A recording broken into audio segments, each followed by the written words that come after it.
बिल्कुल वीरेंद्र बाबर जी, परीक्षाओं से पहले जान के लिए इम्तिहान है सर, और इसलिए जरूरी हो जाता है कि परीक्षाएं रद्द कर दी जाएं। और जो सुझाव माना गया है 10वीं क्लास को लेकर, 12th को लेकर, क्या होगा सर? आप क्या सुझाव देंगे? आपकी पार्टी का क्या स्टैंड इस पर? देखिए, सबसे पहले तो मैं देश के प्रधानमंत्री श्री नरेंद्र मोदी जी का धन्यवाद करना चाहूंगा कि आज की परिस्थितियों को देखते हुए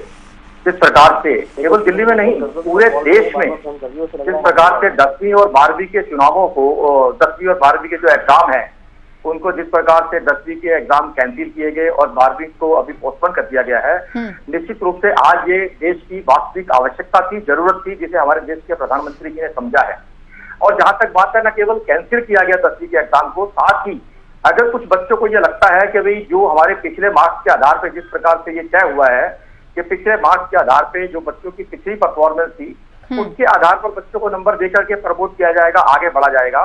अगर उनमें से कुछ बच्चों को लगता है कि भाई मैं अगर पेपर देता तो मेरे नंबर शायद इससे ज्यादा अच्छे आ सकते थे, तो उनके लिए ऑप्शनल है ये कि अगर वो चाहें तो ऑनलाइन रजिस्ट्रेशन करवा करके जैसे ही परिस्थितियां अनुकूल होंगी ऑनलाइन वो पेपर भी दे सकते हैं। और रही बात जहां 12वीं की जहां बात है, आप समझते हैं जब देश का हमारा जो एजुकेशन का सिस्टम है 12th के बाद जिस प्रकार से बच्चों को कॉलेज में जाना होता है और जो हमारे देश का एजुकेशन सिस्टम आज तक रहा, विशेष रूप से जब हम दिल्ली और देश के अन्य हिस्सों की बात करते हैं तो कॉलेज में एडमिशन के लिए जो कट ऑफ लिस्ट आप चलती है, आप देखते हैं 99, 98, 100 तक परसेंटेज का जो मार्क्स का जो मामला चलता है। इसलिए 12वीं के पेपरों के लिए दोबारा से एक बार मीटिंग 1 जून को बैठने का तय किया है, क्योंकि उसके लिए सीबीएसई के साथ साथ जो कॉलेज जो गवर्निंग बॉडी है, कॉलेज के जो लोग हैं, जो अधिकारी हैं, जो टीचर्स हैं, उनके साथ भी बैठ करके डिस्कस करना आवश्यक है कि किस प्रकार से जो बच्चा 12वीं पास करके निकलेगा उसे कॉलेज में भी एडमिशन मिल जाए और उसके रास्ते में, क्योंकि 12वीं के बाद बच्चे का एक नया फ्यूचर, एक नया जीवन आरंभ होता है, जिसके लिए सरकार की चिंता स्वाभाविक है।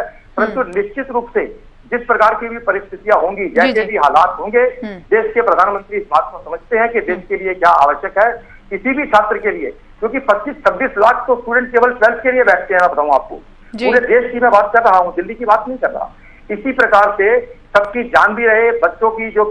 का जो डर था वो भी दूर करना जरूरी था। बच्चों के पेरेंट्स भी डर रहे थे, टीचरों की जिंदगी भी दांव पे लगी हुई थी। मैं देश के प्रधानमंत्री का स्वागत करता हूँ, धन्यवाद करता हूँ, आभार करता हूँ कि इन्होंने इतना उचित निर्णय सही समय पर लिया।